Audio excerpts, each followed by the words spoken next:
Uh, Muzafar Chaudhry, Director of DemandGen at HackerRank. Thank you very much for joining. Very happy to be here.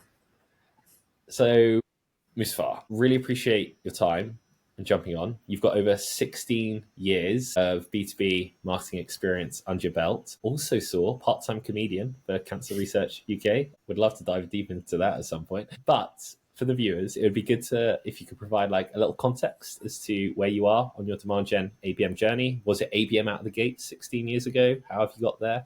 And also, I always feel, or what I've noticed, it's really good if you could provide a little bit of context where you can on like the operation at HackerRank, because every company is different with how they operate and run their demand gen processes. Sure.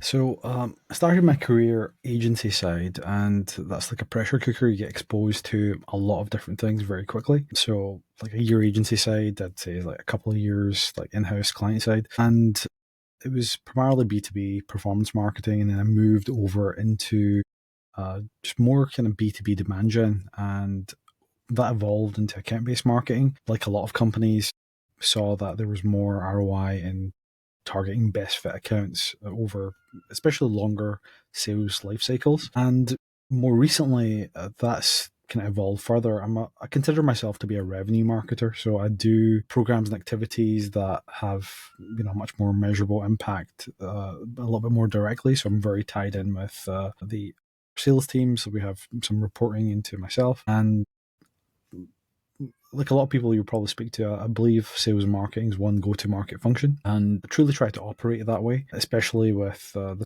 type of ABM that we do at HackerRank. Is designed to engage our best fit accounts and nurture them through to opportunity. Awesome. And okay, so what we'll do actually is we'll dive deeper into that through the questions or the context. So what we've done is we've collated 7 community questions from the community. And I'm going to go through them one by one now. So challenge 1 came in from Megan Klingerman at Gravity Global. And she asked, where do personas fit in to your ABM strategy when targeting buying committees? And like, how do you expand that? Like, are personas and like drilling down into each really important for you, or not so much? So the fundamentals for every good kind of even marketing strategy, starts with personas. But from an ABM perspective, getting a deeper understanding of the behaviors, which of those are detectable and which of them are like buying indicators, etc., is very important for your kind of targeting scoring models. ABM essentially is just picking, the right company to spend your ad dollars on, spend your sales efforts on.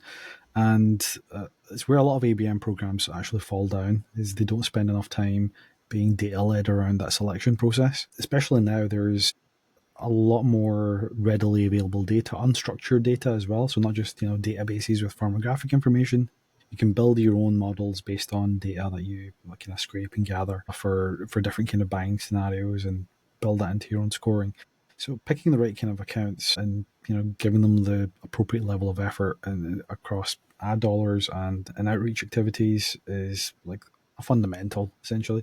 Where personas come into that is different companies, the buying processes can alter. So you'll have different types of buying committees and kind of early stage startups, then you do a late stage company. So it depends on your product, but going beyond the basic kind of buying pain points and triggers, and really deeply understanding what external behaviors there are for those personas, getting inside their minds, and understanding not just like how your problem solves a problem, but do they have the problem in the first place, or do they have problem X or Y from your offering. So getting super granular with the personas really helps with architecting the orchestration around your ABM program.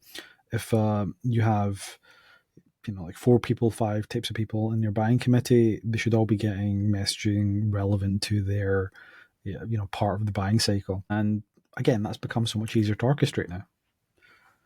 And I see you're big on Clay. Well, you're big on technology, but you're a fan of Clay, are you? You're one of the ambassadors. Big fan of, yeah.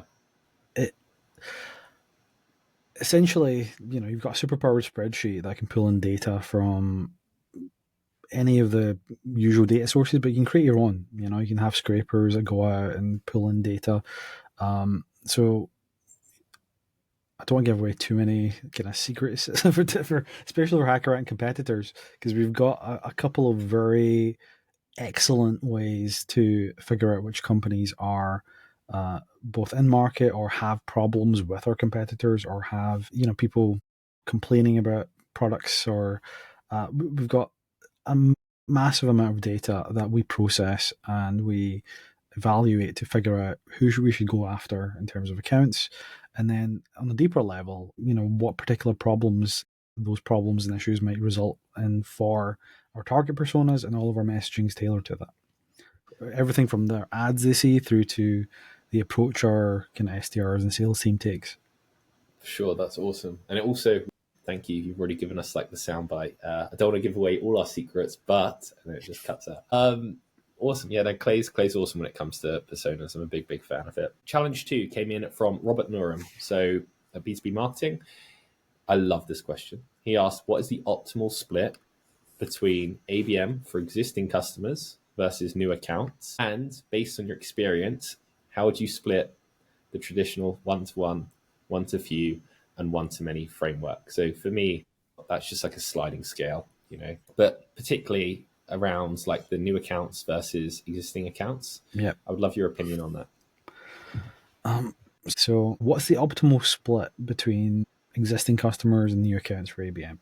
It all starts with data, right? It's easier to grow an existing account than it is to acquire a new one. However, you need to really understand what the white space is across your existing accounts. So we mentioned tools like Clay, etc. So you can figure out, you know, what your account penetration is, what your product usage is, if you're a SaaS business, and which clusters of people are using your product. How many more could use your product for a SaaS business, for example? And if you do that across all of your customers and you look at historic data, you'll understand what the expansion opportunity is. And then you'll understand, you know, this 10% of our accounts are prime for expansion. The rest aren't, you know, really using us all that much, or don't have that much potential for growth in them. So it starts with data. You need to first really deeply understand which customers have a good expansion opportunity.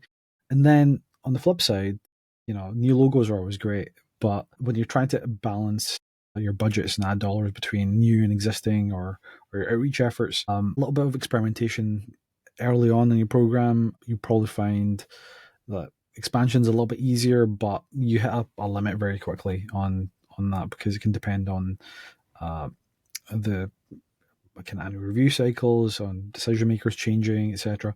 So I'm going to give a cop-out answer. I think the optimal split is having a foot in both and then adjusting accordingly based on results.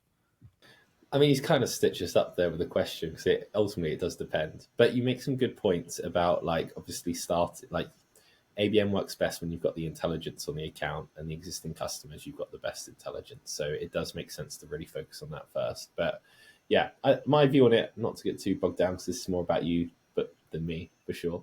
But it's like, I feel like, especially those new to ABM, they always think, oh, ABM, new accounts, new logos, and they kind of overlook customer marketing, which is typically like low-hanging fruit. Challenge 3, right. Innovation and experimentation. So I've kind of merged these questions together from Sundar and Kyla at MarketBetter and MongoDB. So one a software provider, one a big enterprise. They asked, what is one specific unconventional tactic that you've used basically to engage accounts? Like, so say people aren't responding to your emails, you know, is it events focused? Is it gifting? Have you made any crazy plays that have pulled off that you can talk about, of course, because I don't want to give away your top I secrets. can anonymize some of them. All right. But I love, when it comes to like innovation, experimentation, and unconventional tactics in ABM, I love one-to-one campaigns. I feel like you go very deep in terms of research into both your personas, your individual kind of buyers, their kind of entire life history. So you can come up with some crazy and very, very engaging tactics for individuals. Because at the end of the day, we're selling to human beings, and we're not, you know, selling to robots that are just the face of a company. And based on that, I've done some interesting ones in the past. one of the target prospects that we were looking at was a CEO of a SaaS business, and we found out he was going to an event. He was a Star Wars fan. He also liked golf. So at his booth at the event where he was going to be, there was a little Baby Yoda with a golf club instead of a lightsaber waiting for him. And the messaging around that was this was for a lead gen agency that I was working for. The messaging was around making it rain because his Twitter handle was related to that. I don't want to give it away, but it was about Rainmaker or something. So it was a true one-to-one campaign then. True one-to-one campaign, but doing that across like multiple people in the buying committee, everything from understanding what their kind of hobbies, likes, what their professional activities are, what events are going to be going to, um, what's their favorite band. All of that adds personality and packaging essentially to your messaging. It's so much more fun as well if you get given like the grace and the patience from leadership to run one-to-one ABM. Like the spray and pray days were also, I loved them. That's what I built my career off, but now that's dying. Like it gives you like mental turmoil, but like having like being able to like dive deep into like providing personalized experiences is dope basically. Challenge for low budgets. So Mason Cosby, good friend Mason, runs Scrappy ABM, great agency. He asked, what would be your $200 or £200 a month ABM tech stack? So my $200 ABM tech stack. Go back to some of the fundamentals. So there are, overpriced tools out there for ABM, and you don't really need them. You can build a lot of your own stuff. So I would take that $200 and I would use Google Suite, Google Sheets, ChatGPT, probably for free, and a data provider. And I would just focus on crafting really, really compelling messaging. And I'd build tools to do that myself. So, for example, you can use Google Sheets with functions and have ChatGPT uh, like create things for you. So you can build your own clay essentially. So you can have data being pulled in with like a get request or a parse request from certain pages. You can pull in contact data. You can pivot some of that and create very compelling messaging. So it almost becomes sales, but you're essentially just tailoring your messaging a little bit better. And all you really need for that is Sheets, ChatGPT, and some scripts that you can deploy. I bet every time you start a new job, you're like the people that employ you are elated by like answers like that. You sound like very scrappy and can get results good. Super Obviously, there's practical. Like yeah. good ABM needs to be practical. It can't be like pie in the sky thinking. It has to be this person has these signals or this issue. And this is what we're going to send them. This is how we're going to activate against this account, and you need to kind of be regimented around that, but also agile in terms of the unique human opportunities that present themselves. But yeah, I think in every job I've had, I've built like half a dozen tools in the first 2 weeks just to do things unique to them, because your sixth sense, your demand bases, they're just going to look at someone visited your website. Excellent. Someone somewhere at this company Googled something to do with your product or your industry. That is garbage data. It's not going to do anything for you. But like for the HackerRank example, like if a company's hiring, if they use a particular ATS system, or they use a particular competitor, or they're having developers talk about certain issues they're having in their process, taking all of that data and using that to surface that to a decision maker, that is much more valuable than Joe Blogs visited your website or visited this. They've got intent data from Sixth Sense. I love this. I love that response. Yeah, not trying to cause a war between the big intent data platforms, but anyway, moving swiftly on.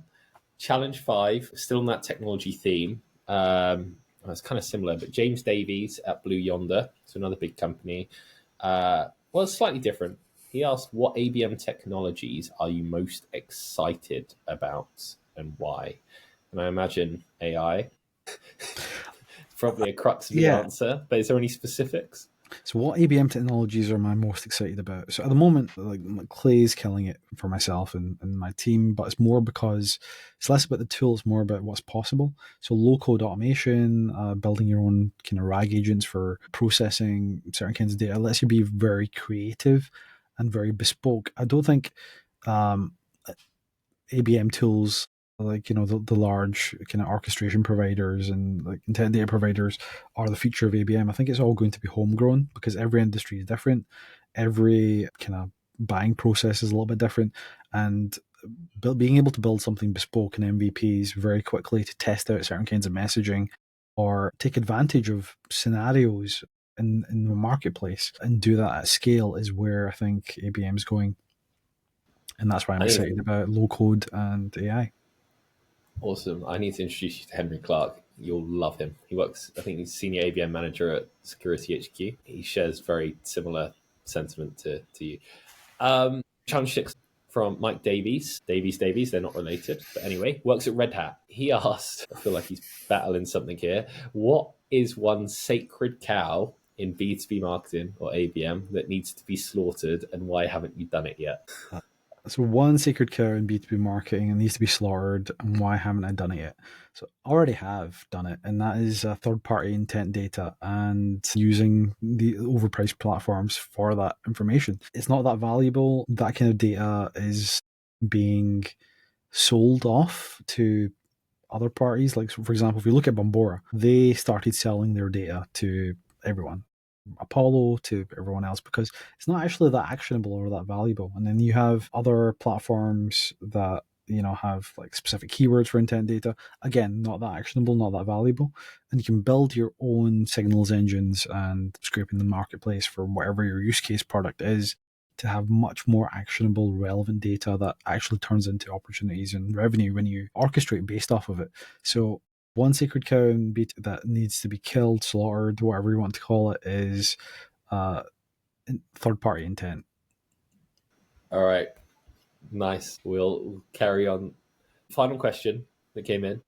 I don't have a vendetta, by the way. It's just these questions touched on the same notes. Yeah, no, it's good. It's common themes. Also, I don't know how much I should comment on it because I should probably be the neutral party in here. But if I'm being honest, and I have been very vocal about this in the past, I'm in total agreement. And Henry and I catch up about it as well. And intent data for me, third party, is very much a self-fulfilling prophecy, right? So if you target people and they come on your site, obviously it's going to give you like, oh, these people are more in market. Well, that's because we've been targeting them with ads for the last, so and so. Whereas if you're targeting people with ads because of other things, Yeah, that are probably going to hit the nail. And it works. But it's like if you follow an ABM playbook, yeah, the way ABM was taught 10 years ago, you're going to get the same kind of results that most people were getting 10 years ago, which is you're going to have a very short tenure at your company. So things have to evolve, and they have to evolve practically and based on, like real things that make common sense absolutely. and are trackable. But Right, final question. So this, Gabriella Sellers, they don't call it ABM at EY. They call it marketing excellence. Very important, I've been told. But that's because it's so ingrained. And to be honest, Gabriella's like operation, from what she described to me at EY, it's arguably the best ABM motion of it.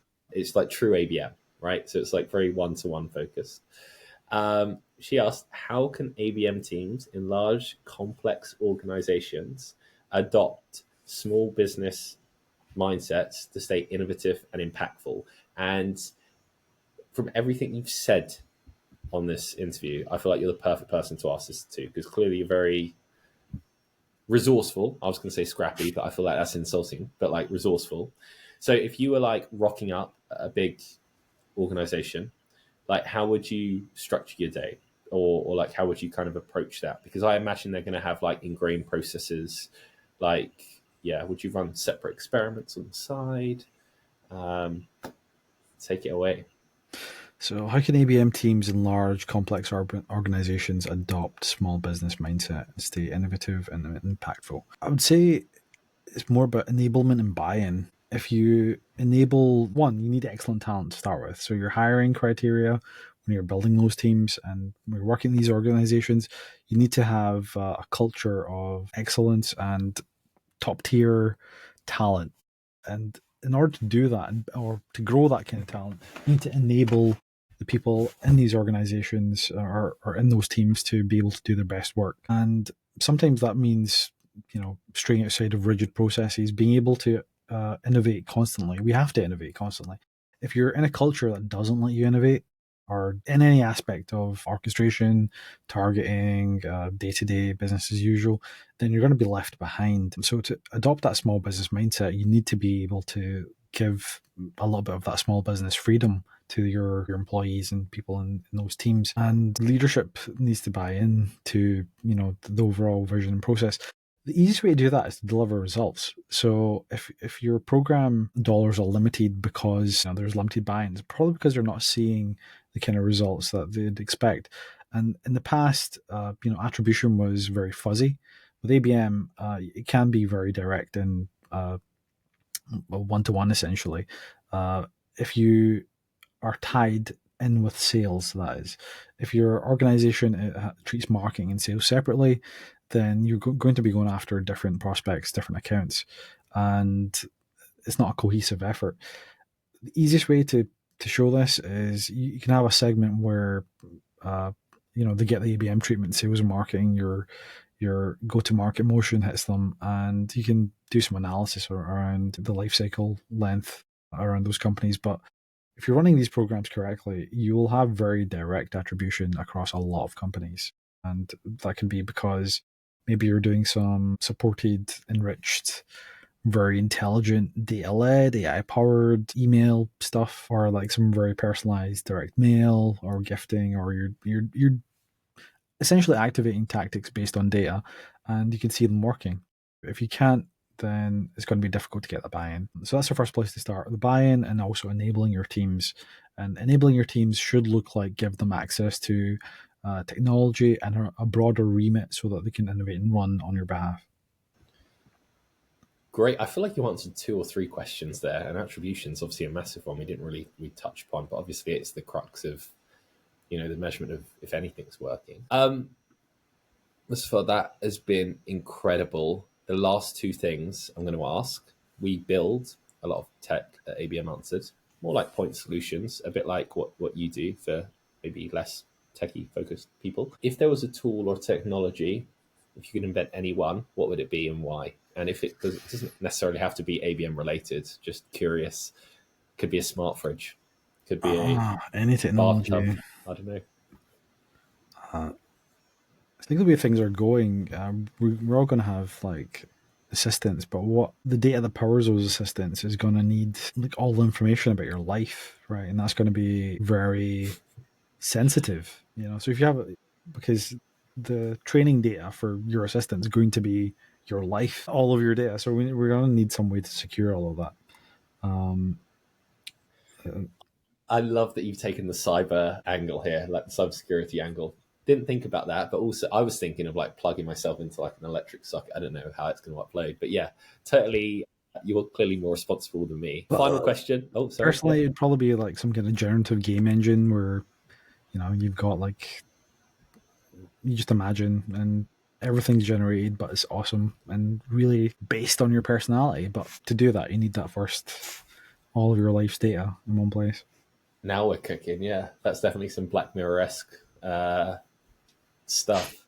Whichever company does that has got some kind of secure way to like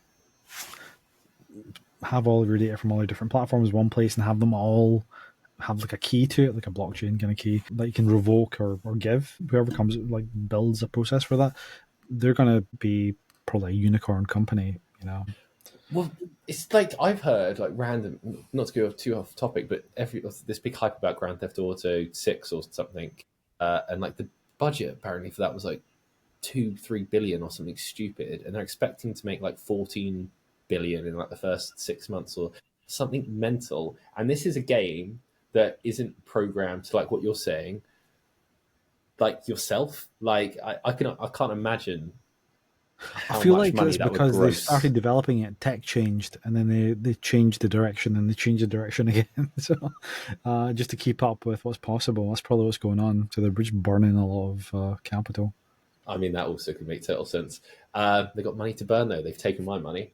Anyway, final question. Do you have a question for our next guest? Swinging it back to ABM. What's the most actionable data for your use case that translates directly to tactics or program scenarios that you use today?